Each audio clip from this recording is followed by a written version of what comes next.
Why China's intellectual elite embraced Confucianism.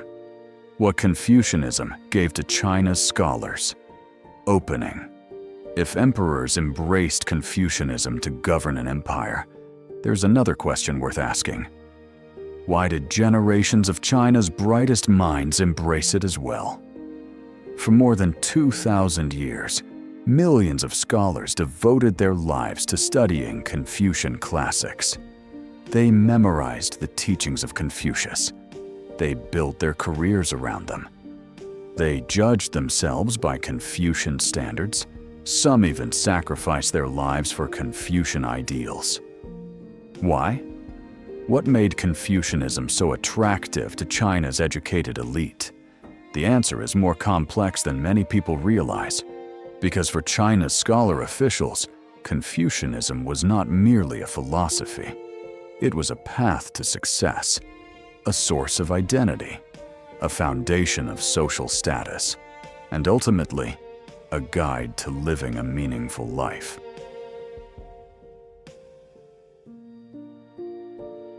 Let's begin with the most practical reason.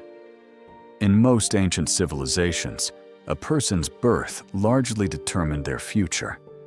If you were born into a noble family, opportunities came naturally. If you were born poor, social mobility was often extremely limited. China was not completely different. But beginning in the Han Dynasty, and especially after the Imperial examination system matured during the Sui and Tang dynasties, a unique path emerged. Education. A young man who mastered Confucian classics could earn the chance to enter government service. For countless families, this became the most important path to changing their destiny. Parents sacrificed their savings to educate their children. Entire families invested years of hope into a single student. Because success in the examinations could elevate not only an individual, but an entire family line. The Confucian classics were therefore more than books. They became tickets to opportunity.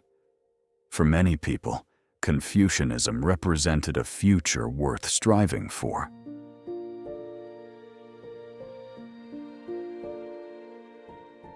But opportunity alone cannot explain 2,000 years of influence.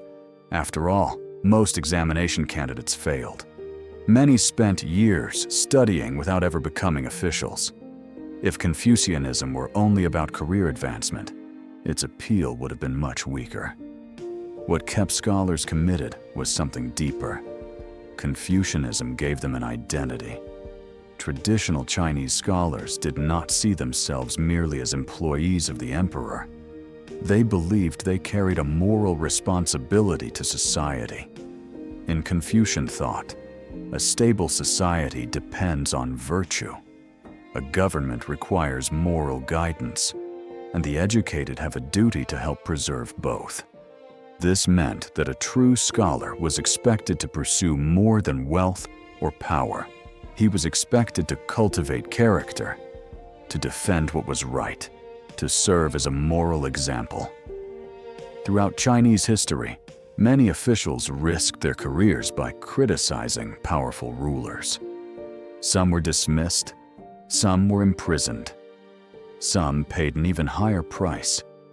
Yet they acted because they believed loyalty to principle was more important than loyalty to personal gain.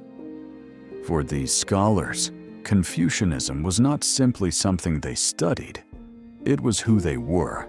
Confucianism also shaped China's unique social structure. In many civilizations, the most admired figures were warriors.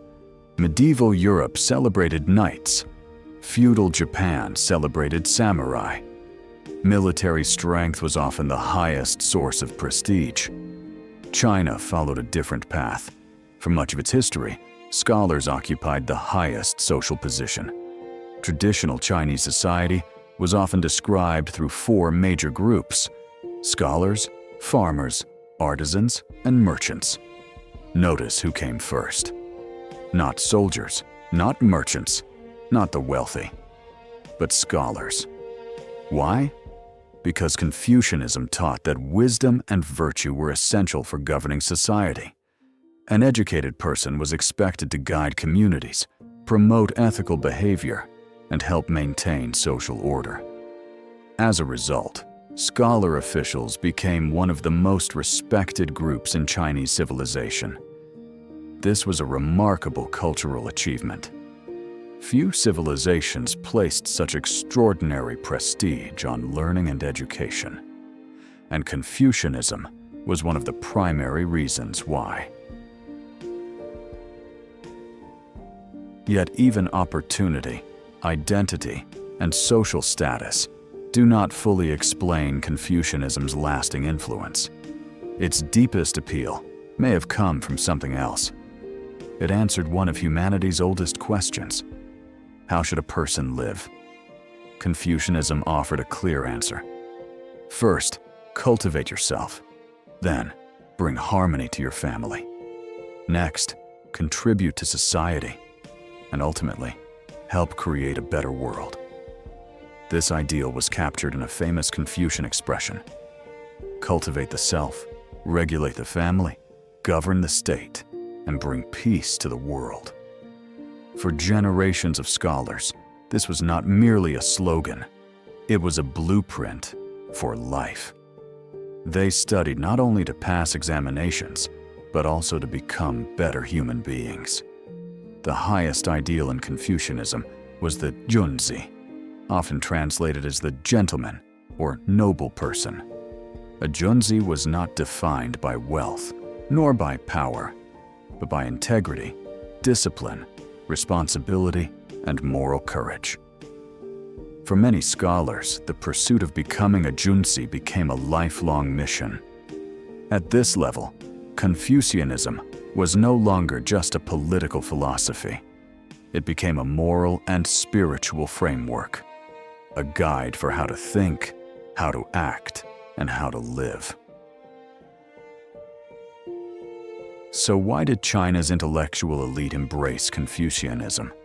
Because it offered opportunity, it provided identity, it brought social prestige, and it gave life a deeper purpose. For emperors, Confucianism was a tool for governing an empire. For scholars, it was a path for living a meaningful life.